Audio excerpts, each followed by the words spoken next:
some viewers may confuse the concept of virtual networking with virtual private networks or VPNs. Help us understand the key differences. Yeah, I think that there are really three attributes to virtual networking that distinguish it from VPNs.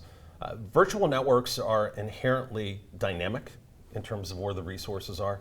They're decentralized and they're device driven, which is a little bit different from kind of the concept you hear about where identity fits into things today.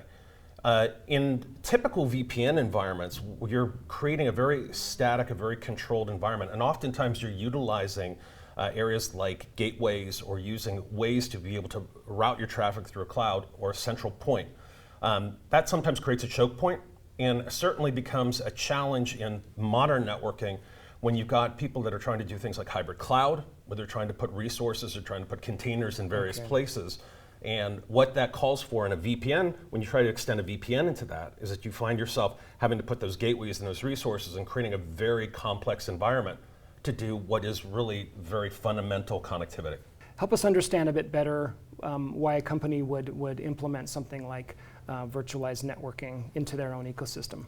There's a couple of considerations. I think first of all, what we find is it starts back with legacy environments where they've got either they're dealing with a migration of IP addressing from IPv4 to IPv6.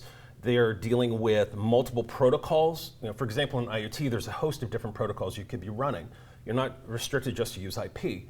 Where they want to be able to bring all of those devices into that single plane, that single virtual switch, if you will.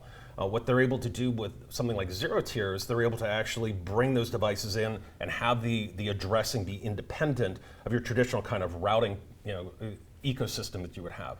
I think some of the other things that we see out there, even traditional VPNs and SD-WANs, are a natural fit for these kinds of virtualized networks. And it's mostly because enterprises are looking now at this, again, going back to this dynamic nature of how you have to be looking at networking. If you look 10 years ago, hybrid cloud was not something that was in the forefront of thinking. Cloud was sort of like, if I'm going to move into the cloud, I'm going to go through a single instance or a single provider. Now, especially when companies are consolidating, they're bringing in more geographies into this. What they're having to look at is how do I best manage my resources from a cost perspective, as well as from a security perspective. And that's where having the ability to have that kind of that dynamic environment where you're not having to rely on specific static addressing like you would in a VPN environment, that's where it really is helped by this.